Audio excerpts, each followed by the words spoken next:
In the news this week, is our future. Youth voters' enrollment reached record high before the upcoming federal election. Fuel crisis. Labor leader plans for a national reserve to boost fuel supplies in case of an emergency. Midland police targets antisocial behaviour as tensions rise within the community. Plus we have a special insight into Donald Trump and Kim Jong-un summit in Vietnam. This is the Evening News with Ivan Lung and Danielle Staniskov. Good evening. Recent Australian Electoral Commission's data has revealed a boost in young voter numbers and is looking to be promising in the wake of the upcoming federal election. Reporter Taylor Hanna spoke with political expert Dr. Ian Cook about all things voting and how to get young people politically engaged. With the federal election just around the corner, Bill Shorten's Perth visit to announce election commitments aimed at WA youth is promising to the masses. Great to be back in Perth. I think this is my 38th trip to Western Australia since I've been opposition leader. New AEC data shows a record 96.3% of eligible voters are enrolled, following an influx of new enrolments for the 2017 same-sex marriage survey, taking the total to 16.25 million people. The boost of 132,000 voters comprised mostly of 18 to 24-year-olds. So is politics gaining more and more interest from young people? I mean, there's such great concern amongst politicians and people like me about young people feeling alienated from politics. Having young people enrolling and voting is just fantastic news. So are you enrolled to vote? Yes. And do you think it's important? Yes, definitely. Important to vote, well, because I'm part of the youth of the country, I reckon, to influence our future. Dr. Ian Cook said that while young people are not appealed to by the major parties, political issues like the same-sex marriage survey ignited an interest for young people to start having a voice. The more involved they are, the more people are being represented. I think it makes for a better democracy. There are hopes with the recent resignation announcements of senior Liberal Party members like Julie Bishop and Christopher Pyne that the parties think about bringing in some fresh young faces to win over safe seats. Taylor Hanna, WAMN News. Australia's backup fuel supplies are critical, according to Bill Shorten, and the opposition leader has pledged to shore up our emergency fuel with a new reserve if elected. The Labor leader says despite not being a vote-winning issue, Australia needs fuel security in event of an emergency. Nelson Liu filed this report. We power our cars with fuel. Our planes and military run on it as well. But in an emergency, Australia's backup supplies of it are worse than we think. Australia has a fuel security problem. Federal opposition leader Bill Shorten claims the nation's backup fuel levels are critical, with only 56 days of fuel remaining. Since 2012, we now hold reserves of fuel which are far less than what international best practice says. To fight the problem, he's promised a national fuel reserve in the next 10 years if elected, to boost the nation's supplies to the international standard of 90 days.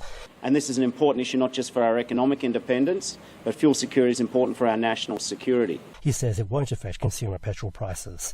Bill Shorten claims Australia has limited fuel security, and with less than adequate supplies, researchers say the nation will be in trouble in an emergency. In the event of a wartime event or a catastrophe, a reserve will be required. But they believe the nation will be supported in a crisis. It's very likely that help wouldn't be far away either. Nelson Liu, WAMN News. Mirrabooka detectives have charged a 28-year-old Clarkson man following an assault in Westminster on the 27th of February. Police say a young woman in her 20s was walking along a pathway on Wanneroo Road around 5:30 a.m. when a man allegedly grabbed a woman from behind and dragged her to the ground. He also allegedly punched her face several times as she attempted to push the man away. Police have charged a man with deprivation of liberty and assault occasionally in bodily harm. He appeared in court on Saturday. WA police are continuing to investigate reports of antisocial behaviour in Midland. It's reported that on the back of localised antisocial behaviour incidents, tensions in specific communities are on the rise. Several search warrants have been executed recently, resulting in the seizure of illicit substance and other items of interest, including off-road dirt bikes, with several people being charged. Police stated that antisocial and criminal behaviour will not be accepted, and authorities will maintain a strong presence in the area, responding to such behaviours with force. Midland TAFE is set to become a Metronet training centre to build the new rail network with the help of federal Labor. Opposition leader Bill Shorten has committed $3 million to the state government to redevelop the campus for rail car construction and Metronet maintenance training. The state government says it capitalised on a training opportunity to create jobs.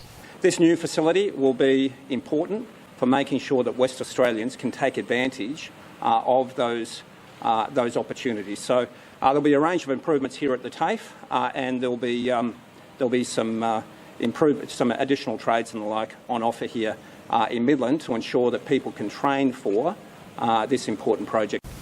Israel Prime Minister Benjamin Netanyahu has rejected allegations of alleged fraud, bribery and breach of trust after the Attorney General plans to charge Mr Netanyahu less than 2 months before the elections. During a live television address, Mr Netanyahu labelled the accusation as political persecution. The second historic summit between United States President Donald Trump and North Korean leader Kim Jong-un have ended early after no progression was made. Despite the atmosphere of optimism and hopes of achievement, the meeting failed to achieve any agreement on denuclearization in the Korean Peninsula. To talk more about the Trump-Kim summit in Vietnam, we joined Jose Carlos Matias, the editor-in-chief of Macau's multi-language news website, Platform Media, for an insight from Hanoi. Ms Matias has a summary on this historic summit that has fell short of international expectations. It was supposed to yield huge results. Huge, just like what US President says. Tremendous, another word commonly used by the US President. However, at the end of the day, it really fell short of expectations. One even could say that it was a failure, this summit, which took place in Hanoi, the capital city of Vietnam. And probably one would not expect it to be as such in a way, because when both leaders, the US President Donald Trump and North Korean leader Kim Jong-un, met again here on Wednesday evening, everything seemed to go on track and smooth. They said good things about each other, praised each other. They sat for dinner, and then the following day, on Thursday morning, everything seemed pretty much on the same page, which was lofty words and optimism towards a summit that could yield results. And results would mean roadmap for denuclearization, for the beginning of the end of North Korea's nuclear program, in exchange, obviously, for some sort of economic aid, ease of sanctions, etc. But all of a sudden, there was a twist. The talks collapsed. We were told that there would be no signing ceremony of an agreement that was scheduled for early afternoon. And then US President Donald Trump stepped in after walking out from the meeting with Kim Jong-un and told the media that, well, the problem was the sanctions. It seems that, according to Trump, the North Korean leader was demanding that all sanctions would be lifted, something that Donald Trump said the U.S. could not accept, especially because what North Korea was offering in return was clearly not enough in the eyes of Washington. So this brought the whole talks to a halt, but one could clearly see a sort of spin from Donald Trump, but also from U.S. Secretary of State Mike Pompeo. They try to play down concerns over what seems to be a failure of this summit. They said the overall environment remains friendly among the two delegations. They believe that both sides are looking forward to additional meetings. And Trump even quoted Kim as saying that there will be no further nuclear or ballistic missile tests despite not having reached an agreement. As Donald Trump uses to say, one could easily conclude by just throwing out one of his lines. We'll see. Jose Carlos Matias is the editor-in-chief of platformmedia.com, Macau's multi-language news website. And that's our news broadcast for this week. We'll have the latest news on our website and Facebook page. We'll be back on the week after. Until then, thank you for watching and have a pleasant evening. Good night. Take care.